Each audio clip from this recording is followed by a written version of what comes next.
Bible अध्ययन श्रृंखला के अंदर आपका हार्दिक स्वागत है।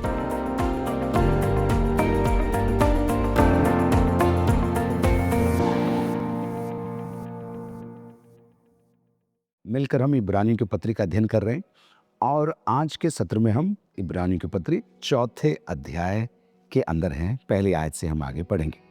अब तक हम ये देख चुके हैं कि प्रभु यीशु मसीह स्वर्गदूतों से श्रेष्ठ है, प्रभु यीशु मसीह मूसा से श्रेष्ठ है और दो चेतावनी हम प्राप्त कर चुके हैं। पहले चेतावनी कहीं बहक हम न जाएं और दूसरी चेतावनी अविश्वास का मन हमारे अंदर न हो।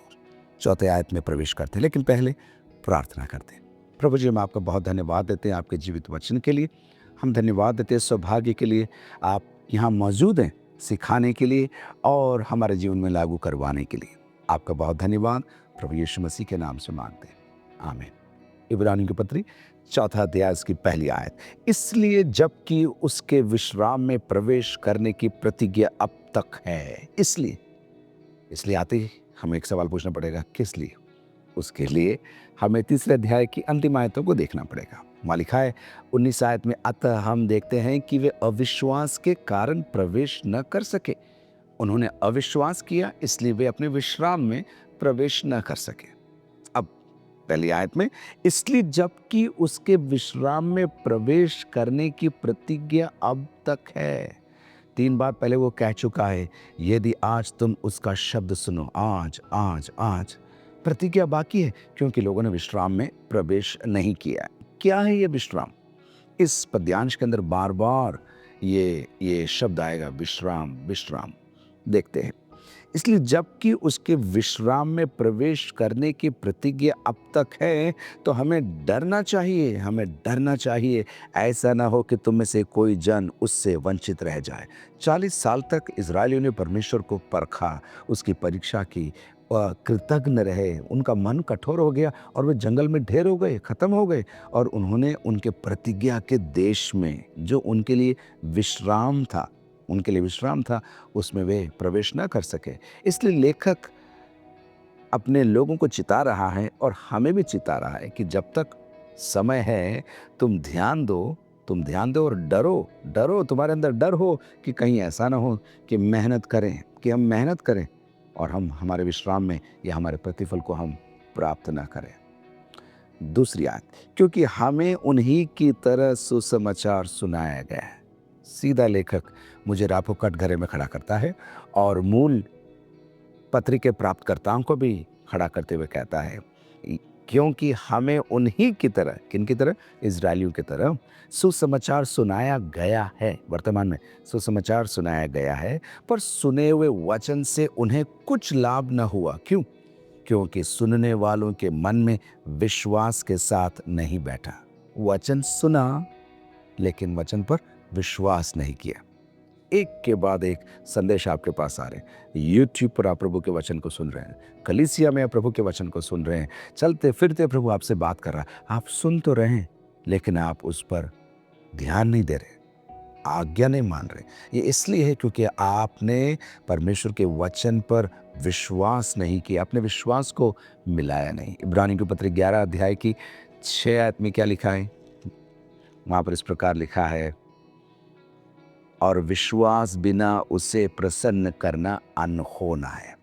आप वर्शिप लीडर होंगे, आप पास्टर होंगे, आप कलीसिया के सेवक होंगे, आप बहनों की सेवकाई चलाती होंगी, आप कहते होंगे मुझे बहुत इच्छा है प्रभु की सेवा करना है। मैं आपको बताऊं, सबसे पहला कदम आपका यह होना चाहिए, आपके विश्वास को सुने गए वचन के साथ आपको जोड़ना है।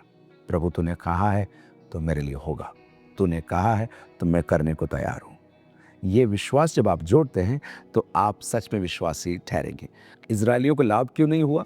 क्योंकि उन्होंने सुने गए वचन के साथ विश्वास नहीं मिलाया।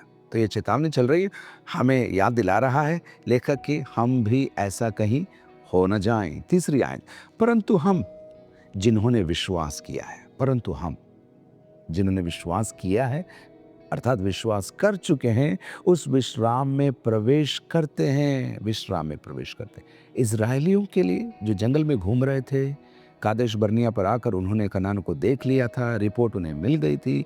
वहाँ पर उनके लिए अवसर था कि वे अपने विश्राम में अर्थात अपने प्रतिज्ञा के देश में प्रवेश करते। परमेश्वर ने जो उनको कहा था मैं करूँगा, उसको वे प्राप्त कर सकते थे, लेकिन उन्होंने प्राप्त नहीं किया। लेकिन मसीहों के लिए आज की तारीख में जो यीशु मसीह पर विश्वास करते हैं, जैसे 3 आयत में लिखा है, परंतु हम जिन्होंने विश्वास किया है उस विश्राम में प्रवेश करते हैं। हमने विश्वास किया अतीत में और वर्तमान में उस विश्राम में प्रवेश करते हैं। जैसा उसने कहा, मैंने अपने क्रोध में शपथ खाई कि वे मेरे विश्राम में प्रवेश करने न पाएंगे। फिर से भजन 95 का उदाहरण लेकर लेखक हमें याद दिला रहा है, परमेश्वर ने शपथ खाई कि वे लोग प्रवेश न करेंगे, परंतु हम जिन्होंने विश्वास किया है उस विश्राम में प्रवेश करते हैं। अब यद्यपि जगत की उत्पत्ति के समय से उसके काम पूरे हो चुके थे, क्योंकि 7वें दिन के विषय में उसने कहीं यूं कहा। फिर से ये शैली अपना रहा है लेखक, उसने कहीं यूं कहा। कह सकता था यहाँ लिखा है, लेकिन शैली है या उसको याद नहीं आ रहा है, कहीं पढ़ा उसको, ऐसा भी हो सकता है।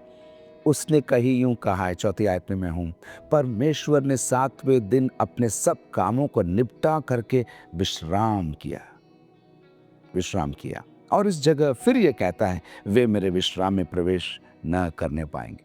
लेखक मुझे लगता है भजन 95 को पढ़ कर उसमें इतना भाव विभोर हो गया है कि वो अपने आप को चिताना चाहता है और अपने पत्री के प्राप्तकर्ताओं को याद दिलाना चाहता है, कहीं ऐसा ना हो कि हम परमेश्वर के ठहराए हुए विश्राम में प्रवेश न करें। विश्राम आ रहा है। 3 अर्थ हैं। एक, मूल रूप से इजरायलियों के लिए विश्राम क्या था? उनका कनान था, प्रभु की प्रतिज्ञा थी, प्रभु ने जो कहा था उसमें उन्हें प्रवेश करना था, पहला विश्राम। दूसरा विश्राम सबत है। सबत का अर्थ क्या है?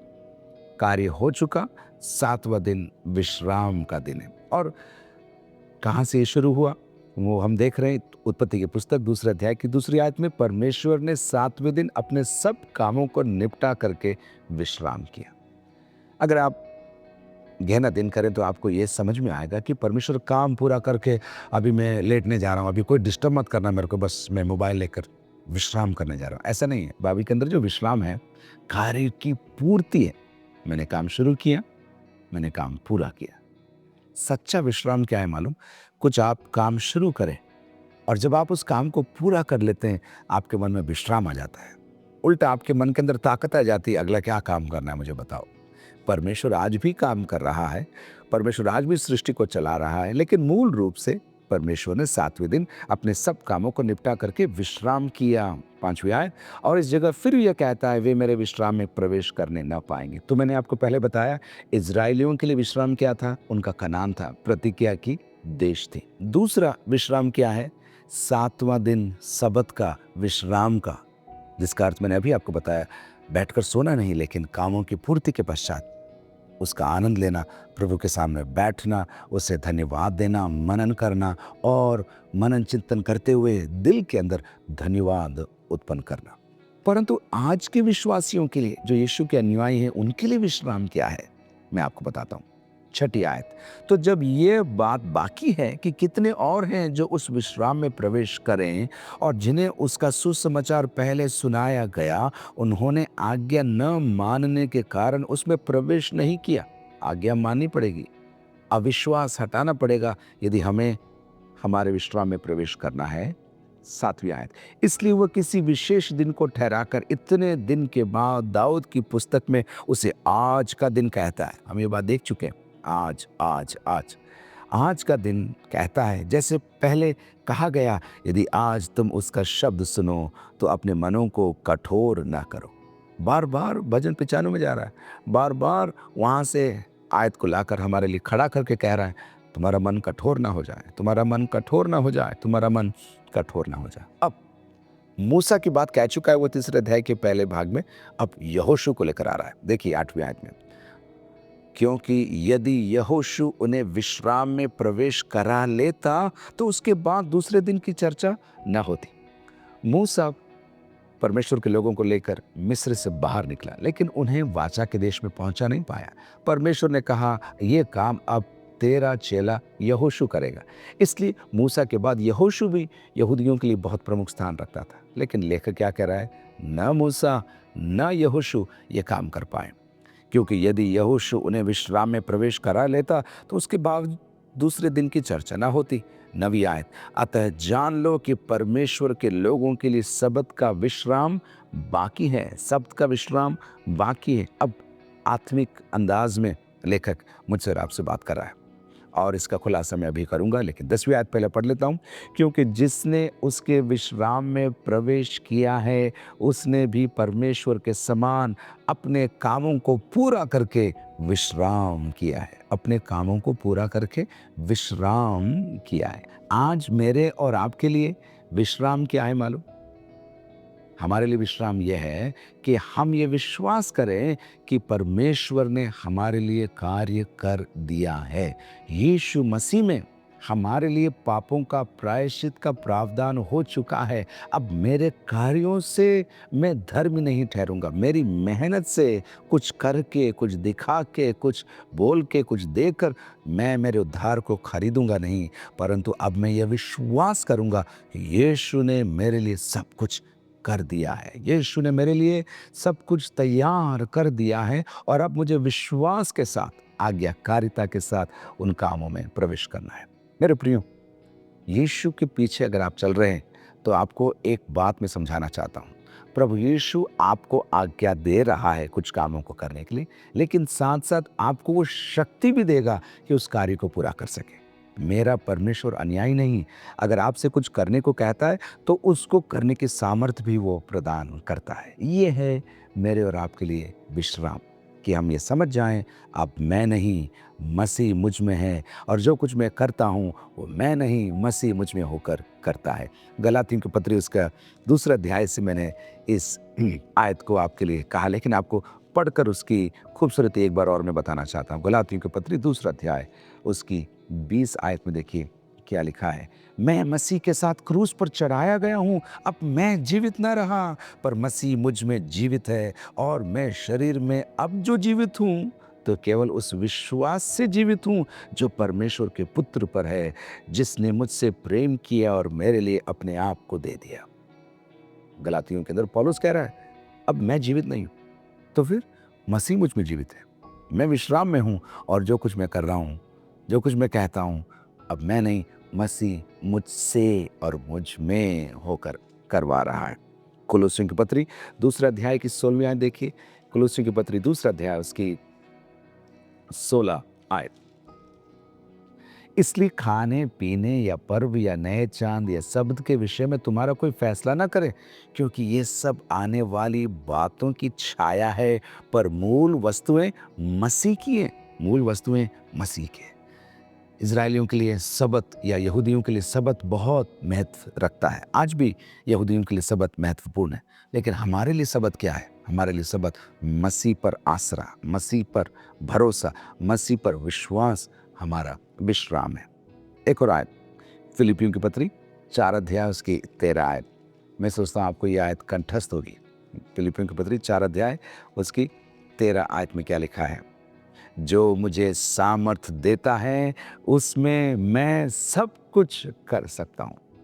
फिर पौलुस कह रहा है मैं मेरी ताकत से नहीं, मैं एजुकेटेड हूँ, मेरे पास तनख्वाह है, मेरे पास घर है, इसलिए नहीं। ये सब हो तो धन्यवाद देते रहो, लेकिन फिर भी ये ऐलान करो मैं नहीं, मसीह मुझसे और मसीह मुझ में काम करता है। बहुत समय पहले की बात है, मैं कुछ काम को करने चला और मेरे मन में एक कैसे कहूँ आत्मविश्वास था, एक भरोसा था मैं कर दूंगा, क्योंकि मैंने किया है, मेरे हाथ में कुछ पैसा था, मैं कर दूंगा, कोई चिंता नहीं। परमेश्वर ने मुझे चकित कर दिया। वो काम हुआ ही नहीं, ना मेरे पैसे काम आए, ना मेरी ताकत काम आए, हो ही नहीं रहा। छोटा सा काम था, करीब 6 महीने हो गए मेरे से हो नहीं रहा। एक दिन मैं प्रार्थना में बैठा, मैंने बोला प्रभु क्या बात है, ये क्यों हो नहीं रहा? प्रभु की आत्मा ने बहुत देर के बाद धीरे से मुझसे कहा तू मुझ पर इस कार्य के लिए निर्भर नहीं है। मैं घबरा गया। मैंने बोला प्रभु आप क्या कह रहे हैं? धन आपने दिया, लोग आपने दिए, मैं तो आपकी महिमा के लिए करना चाह रहा था। लेकिन प्रभु ने बोला बात ठीक है, लेकिन तू मूल रूप से मुझ पर निर्भर नहीं था उस काम को करने के लिए। मेरी आंखें खुल गई, मैं धन्यवाद और पश्चाताप में रोने लगा और मैंने बोला प्रभु क्षमा करिए। कितनी आसानी से हम कुछ भी कर लेते हैं। थोड़ा पैसा आ गया, थोड़ा नाम आ गया, थोड़ी पहचान आ गई, थोड़ी सेवा करने की कैसे कहें अनुभव हो गया, हमको लगता है हम कर लेंगे, आप चिंता मत करो, हम कर लेंगे। हम कभी कभी परमेश्वर से भी कहते हैं आप ना आओ तो भी हम मीटिंग चला लेंगे। किसी ने ऐसा कहा है ना, कई कलीसियाओं में पवित्र आत्मा प्रवेश भी नहीं करता और मीटिंगें शुरू होकर खत्म भी हो जाती है। ऐसा ना होने पाए मेरे प्रिय। हमारा विश्राम क्या है? हमारा विश्राम यह है कि हम करें तो प्रभु की शक्ति से करें, प्रभु पर निर्भर होकर करें, प्रभु के द्वारा हम उन कार्यों को करें। इसका तात्पर्य ये नहीं कि कैसे कहें हाथ बिना दस्ताने जैसे हम कैसे बिल्कुल फ्री पड़े रहें, देखो हम तो प्रभु के हैं, प्रभु हमें इस्तेमाल करेगा, तब तक हम पड़े रहेंगे। ऐसा नहीं। 11 आयत में देखिए ना, 4 के 11 में क्या लिखा है? अतः हम उस विश्राम में प्रवेश करने का प्रयत्न करें। प्रयत्न करना जरूरी। रोमी 12 के अंदर लिखा है प्रयत्न करने में आलसी ना हो, ऐसा लिखा है। प्रयत्न तो करना है, बैठे नहीं रह सकते आप। लेकिन जब आप करने लगो तो आपको ये ध्यान रखना है, अपने आप को याद दिलाते रहना है, मैं नहीं, मसीह मुझ में है, मसीह मेरे द्वारा ये कार्य करवाएगा।